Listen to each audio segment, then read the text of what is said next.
ضرورت پڑ جائے، حالات ایسے ہو جائیں، اس وقت اللہ امتحان لیتا ہے کہ اب یہ کیا کرتا ہے۔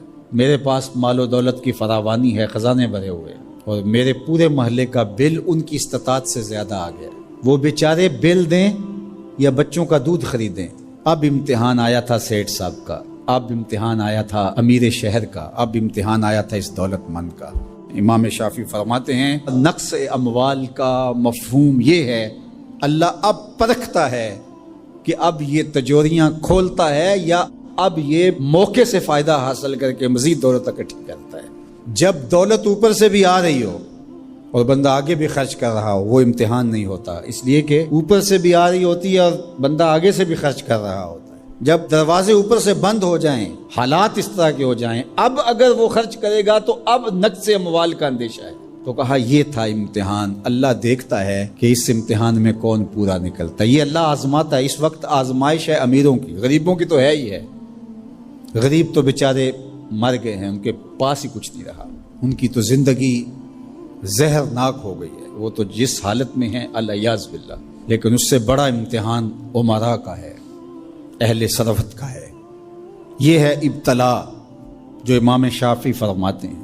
فرمایا اس موقع پر نفلی خیرات کر کے وہ اپنے بھائیوں کو، رشتہ داروں کو، گلی محلے کے لوگوں کو اب کیا وہ مدد کر کے ان کو مشکل سے نکال سکتے ہیں، اور اب وہ نکالیں گے تو انہیں خود بھی ڈر ہے کہ ہم بھی کمزور ہو جائیں گے، ہم بھی ان کی لائن میں کھڑے ہو جائیں گے۔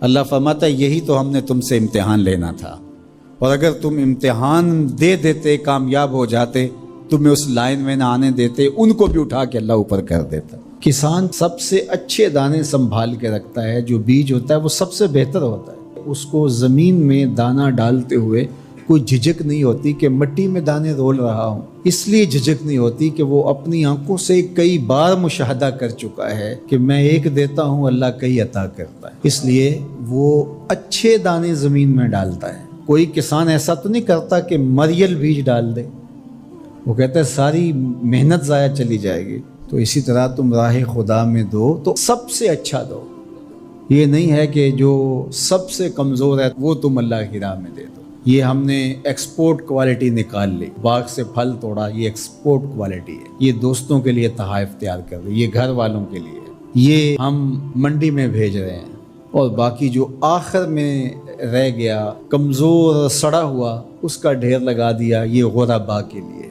اللہ تعالیٰ فرماتا ہے کہ اگر تمہیں اس طرح کا دیا جائے تو تم اس کو قبول کرو گے، لستم بآخذی ہے، تم کبھی بھی اس کو قبول نہیں کرو گے۔ تو فرمایا اللہ بھی غنی ہے، اس کی راہ میں ردی کیوں دیتے ہو؟ اللہ کی راہ میں سب سے اچھا دو۔ یہ تو پکی بات ہے، جس نے اللہ کے گھر کی تعمیر کی، اللہ اس کے لیے جنت میں محل بناتا ہے۔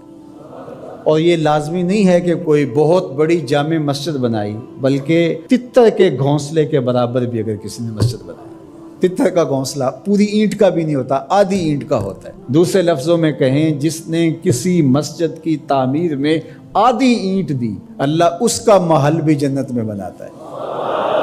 کتنا کریم، اللہ اکبر۔ حدیث پاک میں آتا ہے جب کوئی شخص فوت ہو جاتا ہے تو اس کے اعمال کا سلسلہ منقطع ہو جاتا ہے، لیکن 3 عمل اس کے باقی رہتے ہیں۔ ایسا صدقہ جو تسلسل کے ساتھ باقی رہتا ہے، مسجد بنوا دی، دارالعلوم قائم کر دیا، پانی کا کنواں کھدوا دیا، ہاسپٹل بنا دیا، ایسا سلسلہ کر دیا کہ جو جاری رہتا ہے۔ دوسرا، او علم ينتفع بہ، یا ایسا علم جس سے لوگوں کو نفع پہنچے، ادارہ قائم کیا، لوگوں نے وہاں حفظ قرآن کیا، دین کا علم سیکھا، لوگوں کو فائدہ پہنچا۔ جب تک علم آگے بڑھتا رہے گا، جس نے انتظام و انصرام کیا، اللہ اس کے نامہ اعمال کے اندر اجر داخل فرماتا رہے۔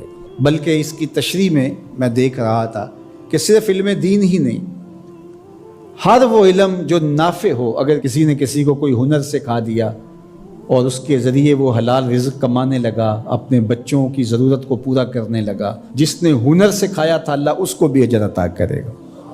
یہ جو بخل کرتے ہیں نا کہ کوئی ہنر سیکھنے آ جائے تو اس کو وہ 3 4 ماہ تک کاج کرنے پہ لگائے رکھتے ہیں۔ یہ ورک شاپوں میں جو کچھ ہوتا ہے وہ استاد اسے فن دیتا ہی نہیں، چھپا کے رکھتا ہے، 8 سال 7 سال کھجل کرتا ہے اس کو۔ حالانکہ جو بچہ سکول نہیں جا سکا اور ورک شاپ میں کام سیکھنے آیا ہے، درزی کے پاس کام سیکھنے آیا ہے اور دیگر کوئی فن سیکھنے آیا ہے، تو اس کا مطلب ہے کہ گھر میں غربت اتنی ہے کہ یہ بچہ پڑھنے نہیں جا سکا، مجبوریوں نے اسے کام پہ کھینچ کے بھیج دیا ہے۔ یار 3 ماہ لگا دیے اس کو صرف کاج سکھانے پہ، اور اس کو پانا دے کر کے صرف پہیا کھولنے پر 3 ماہ ضائع کر دیے۔ آپ اس کو 6 ماہ میں کاریگر بنا کے بھیج دیں، وہ روزی کمانے لگے گا، عرش کا رب آپ پہ بڑی رحمت نازل فرمائے۔ یہ کیا ہوا کہ آپ اس کو 6 سال تک اپنے پاس بٹھائے رکھتے ہیں اور 6 سال تک اس کو کام نہیں سکھاتے؟ یہ غریب گھر کا بچہ سیکھنے آیا ہے، ماں روزانہ روٹی دے کے بھیجتی ہے کہ میرا لال جلدی کام سیکھ جائے، بہنیں اس کی جوان ہو رہی ہیں، میں ان کے ہاتھ پیلے کرنے ہیں، اور اس نے کاجوں پہ لگایا ہوا ہے۔ یہ ابھی تک اس کو کچھ سکھا ہی نہیں رہا، 6 سال اس کے ضائع کر رہا ہے۔ ذرا غور کیجئے، وہ کمائے گا، اس کی بہنوں کے ہاتھ پیلے ہوں گے، اپنے گھروں میں جائیں گی، آباد ہوں گی، اللہ اس کے رزق میں اس کے صدقے سے برکت ڈال دے گا۔ یہ کہتا ہے ٹھیک ہے، اس سے بھرپور فائدہ حاصل کر لو، اللہ پر بھی یقین رکھو، وہ تمہیں فائدہ دینے والا ہے۔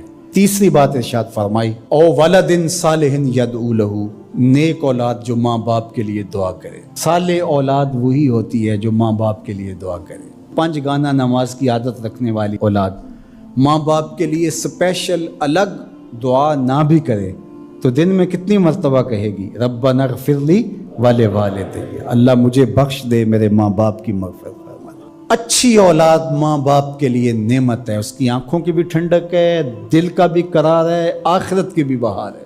اللہ جل شانہ ہمیں اپنی راہ میں صدقہ کرنے کی توفیق ارزانی فرمائے، خیر کی راہوں کا مسافر بنائے، اچھے لوگوں کی سنگت عطا کرے۔